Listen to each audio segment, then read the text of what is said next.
And welcome to Get Into Games, a YouTube channel about board games and the people who play them. I am Craig, Get Into Games on Instagram, X, all of them social media things. And joining me on this YouTube channel for her debut is Rebecca, Mrs. Get Into Games.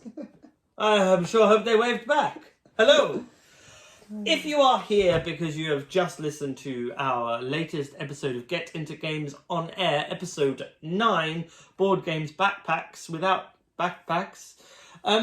Basically, we've been talking on our channel about... What's this? We've been talking... Backpacks Without Backpacks. Oh, you were pointing there. Yes. We were talking about conventions. The convention season that is upon us and how Airecon 2024 is just around the corner. 2 weeks away as of recording. And to celebrate this momentous occasion, we are talking about the games that we would put in our bags, handbags, orange Star Wars satchels, or backpacks, or luggage. They do match. This is Star Wars. Star Wars on brand. Star Wars on brand.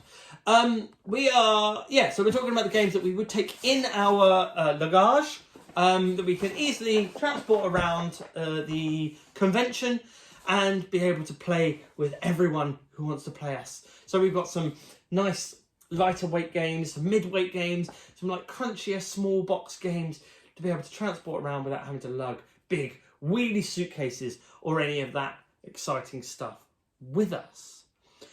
So without further ado, we know you have got busy schedules, so we'll get on to what's in our bag. Who would you like to go first? I went first on the podcast. Should I go first on the video, or do you want to go first on the video?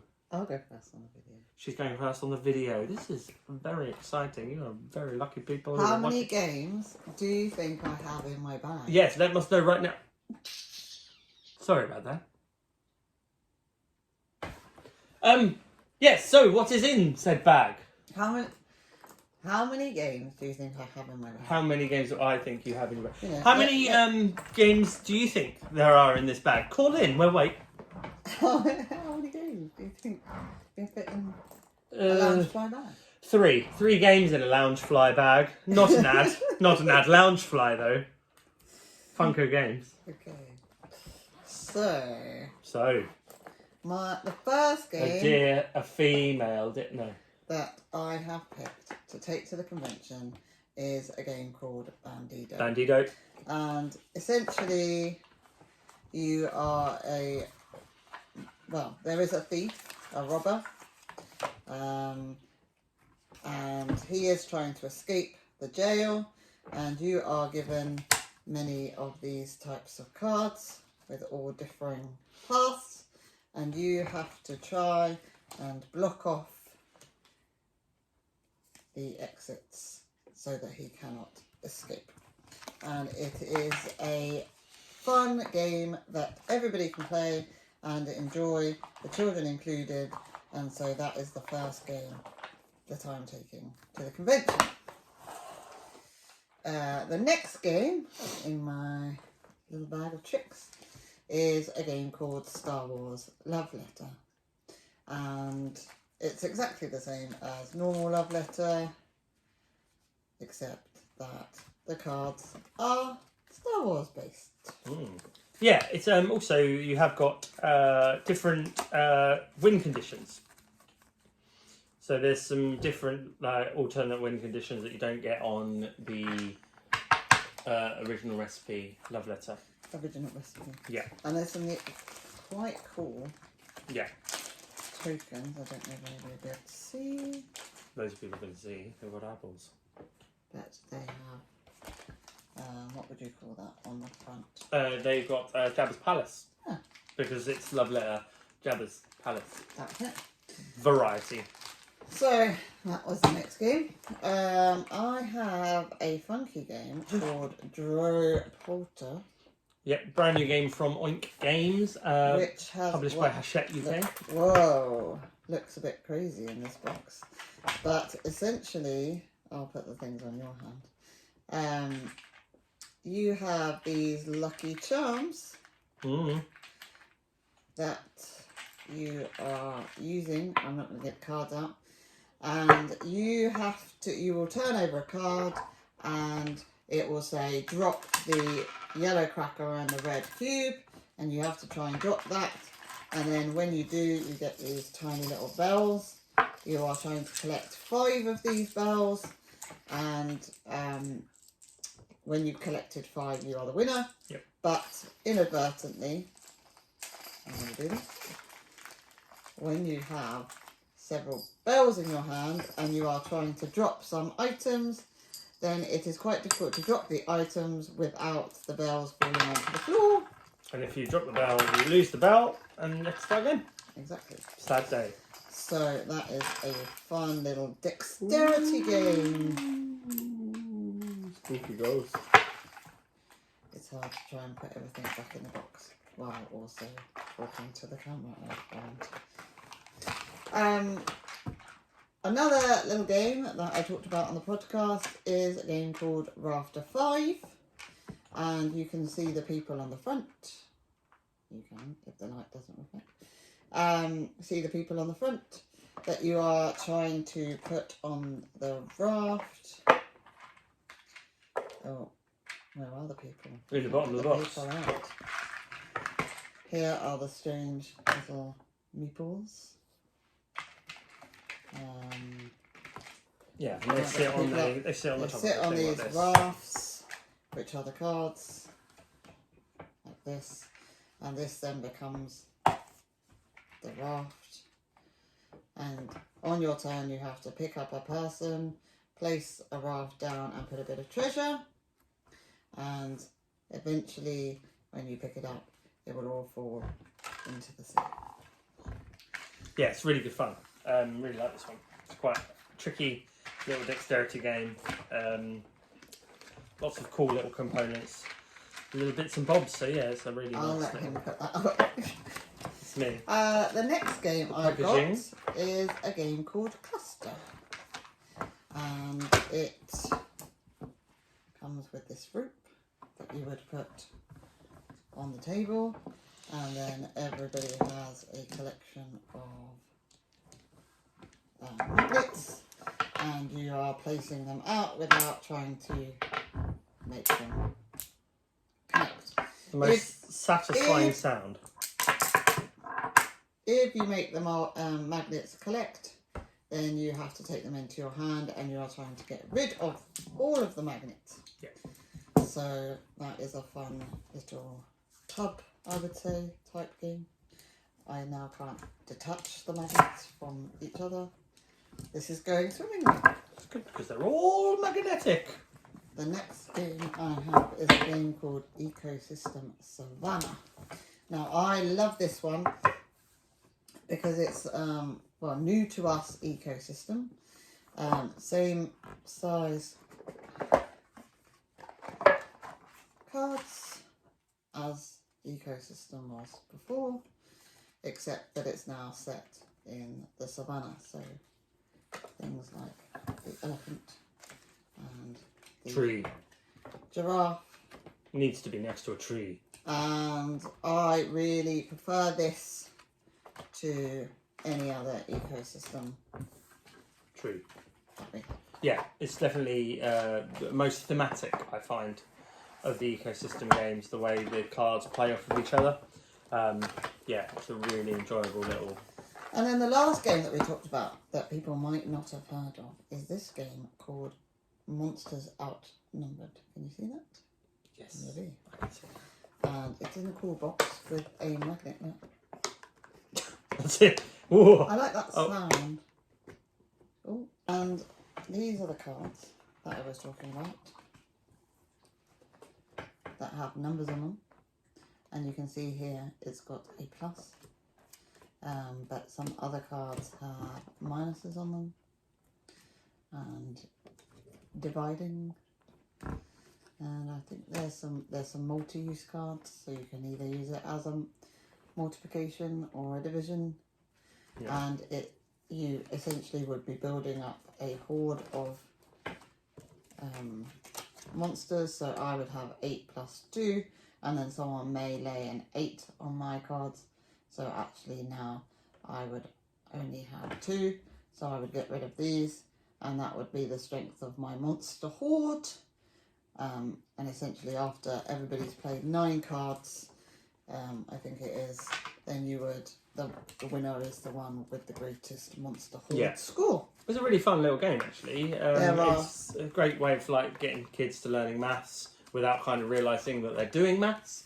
There are also extra power cards. So you've got, we haven't played with these yet, but they add a level of difficulty. So this says prevents shield from being played on horde, remove shield from player's horde. Yeah. So they're special cards. This one cancels out the last card in a horde. So yeah, it's quite good. It's yeah, like I said, it's getting the little ones, or anyone really, learning the maths without actually feeling like they're learning. So we're going to take this to Airecon and show all the people who may not have played it before. Yeah, absolutely. Because I like introducing new games to new people. To people. Yes. So yeah, this is good. So they were all the games that I managed to fit in my bag. Yes, excellent work. Right. I thought so. Over to me. I have a bag. It's here. It's orange. It's this one. I have managed to fit a fair few games in here. So let's, without further ado, get into what I have in my little bag. So firstly, I always like to take a roll and write with me to a convention.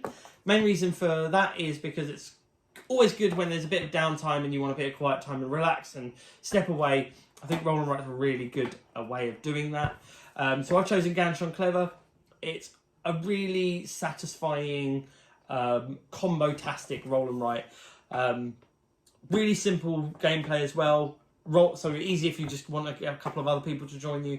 Roll some dice. You all get to do stuff on a turn. You always get dice to play with.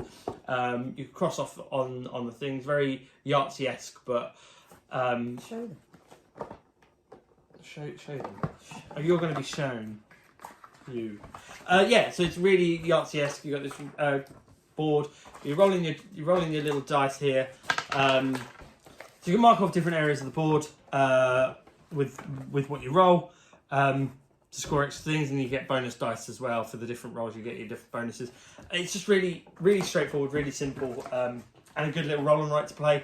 If you enjoy sort of, and even if you are not like really into gaming and you maybe like modern board games and you like kind of and do enjoy playing Yahtzee, I think that's a really good one to kind of step into from that. Get into, you could say, when you're getting into the games. Is it branding? It's half the battle. Yeah, so it's yeah, really good game. It's like step up, next step from Yahtzee, I would say, if I'm being perfectly honest. Cool. Next step up is my gold mine. My gold mine is an amazing little push your luck. Next game is a really good little game from Cosmos UK. And yeah, so in this game you have these tiles that are placed. So you have an exit tile, you have a dragon, grrr, I'm a dragon, at the other end, and in between the dragon and the exit you have all of these mine cards. There will be one with a little mine cart on there, and that's the starting tile where you start with all your dwarfs. And what you're doing in this game is you are turning over cards. You are either drawing from a deck of cards that is face up, potentially, and then you're drawing a card. So you can do different things that the cards give you. So this one with the dragon's eyes means you take 2 gold, you get 2 gold, but you walk towards the dragon. If you take one that is just gold, you just get 1 singular gold. If you go to one where there is a exit with a little lantern, you move 1 towards the exit. And if you get a dragon, you basically will get your dragon who is currently sitting next to this tile, but then you will turn the tile and move the dragon along one. So then the dragon is essentially burning down, walking towards your dwarves. Look. Yeah, you get some shiny gold coins. If you have the most gold by the end of a round, you get 3, 2, 1, 0 gold coins, depending on how many people's playing. And you've got all these dwarf characters. And also, what's really good about this game, it's 1 to 6 players. So it's a 1 to 6 player push your luck game that is really simple to learn. It's hilarious fun. It's just push your luck. It's a really, really good game, and it's really easy to get a good group of people to be able to play together, which is why I'd highly recommend My Gold Mine as an option. Also in my bag of fun, I have Zuli from Unfringed Things. Zuli is a zoo building card game, and basically what you're doing is you will draw up a deck of cards, a certain number of cards, depending on player count, and you will Sushi Go style deck build from them. So you will choose whatever's in your hand. So you might have an elephant, for example. So you might keep that one, and then you pass the deck on. There are animals and enclosures. Certain enclosures will allow certain size animals. So, for example, that elephant will take up a level 6 enclosure. This enclosure, standard pen, is level 6. So I could put my elephant in this enclosure, and then I would score for that elephant. Any animals that are not in an enclosure at the end of a round, when you've handed all the cards around, there's no more cards left, those points get deducted off your score. So it's really important to make sure you're getting a balance between taking enclosures, so you've got enclosures for your animals in your zoo. The other thing is that you'll have friendly animals, which are the animals with these little love hearts, and you'll have fierce animals, which are the animals with their grrr mouth. And they cannot be in the same enclosure together, obviously, because they will fight each other. And it all looks really cutey and arty and cute art and everything like that, but it's got a real bit of bite to it. That's what I was looking for. Yeah, the Zulicorn. The Zulicorn is a promo. I think there are some promos at Airecon this year as well, so might be exciting. And I know they've done some promos for their board game arena cards. They've done a goat. Nice. But yeah, a really good little card game that I would highly recommend that you definitely try out. Another game that I really enjoy is Kites. Kites is a fantastic 2 to 6 player cooperative game. In Kites, you're having a lovely leisurely stroll, flying kites on the beach, of all the places to fly kites. And basically what you're doing is you have a deck of cards like this, and you will play cards, and when you play those cards, you turn over those specific sand timers. So I turned over the yellow one, do that, turn over that, I have to turn yellow and blue. And the idea is that you want to be able to play cards constantly, get out of my way, until you basically don't want any of these sand timers to run out, even though one of them did run out. And then you basically need to get rid of the whole deck of cards. You have a hand of cards, you're all playing in a circle, trying to lay cards. It's chaotic, it's anything but a peaceful day out flying a kite. And then there are cards, also modular cards to make it harder. Things like thunderstorms, twisted lines and aeroplanes to change the mechanics of the game a little bit, to make it a bit more tricky and a bit more fun. It's a really cool game. I highly recommend trying that one out. Also in my little bag of fun, I have Village Rails. Village Rails is a 2 to 4 player game of locomotives and local motives. Basically, what you'll do is you'll have a 4x4 grid, so you'll have a little puzzle to build at the beginning of the game. It's always fun to have a puzzle at the beginning of the game. You basically have a 4x4 grid that looks similar to this, and then you have one across the top. And you're basically playing train cards across and down to score lines. Basically drawing up cards to get tracks, and train cards to get objectives. It's a really good, fun little game. It's really thinky. It's got that kind of combo roll and write feel where you're trying to work out the best score that you can get off of each track available. It's a really good little game to play. You have Valbara from Hachette or Studio H. Valbara is a Viking themed game with a really, really awesome little box. I just love a box, though, the drawer. Basically, what you'll have is everybody has the same 12 cards in the game. So I have these 12 cards. And everyone has the same cards, but it's based on the order of which you play those cards. So I could play my Oracle at here, and it says gain 2 for each of your neighbours who played odd initiative values. So I'll play that one in secret. So it's got that. But if your partner if you played it the same, it goes in the order. Order based on the back of these cards, yeah. It's got vibes of Libertalia to it. That whole, everyone's got the same cards, but it's depending on the order that you play them in. You've also got these realms that you're trying to build. So after you've played cards, you then these realm cards, different realm cards that you're able to claim, and then you put in front of you, and then they'll build up your scoring every turn. Every time you score more of them. So that is Valbara. It's a very, very cool game to play. And finally, last but not least, it's fallen unopened up in my bag. How annoying! Is Six Nimmt. Six Nimmt is a really cool classic card game, having its 30th anniversary this year. Basically, you will have these cards with random ball heads, and you'll have 6 rows of these cards, and you'll have a hand of cards, and you are here to play cards. Basically, when you're playing a card, you play it on a row that is higher. The card needs to be higher than the row that you're playing it on. If you play the 6th card into that row, you have to pick up the whole row. You start with 66 points, 66 ball heads. If you get down to 0, you lose. The game ends, and whoever has the most points left, wins the game. It's a really satisfying card drafting-y kind of game. Yeah, it's really enjoyable.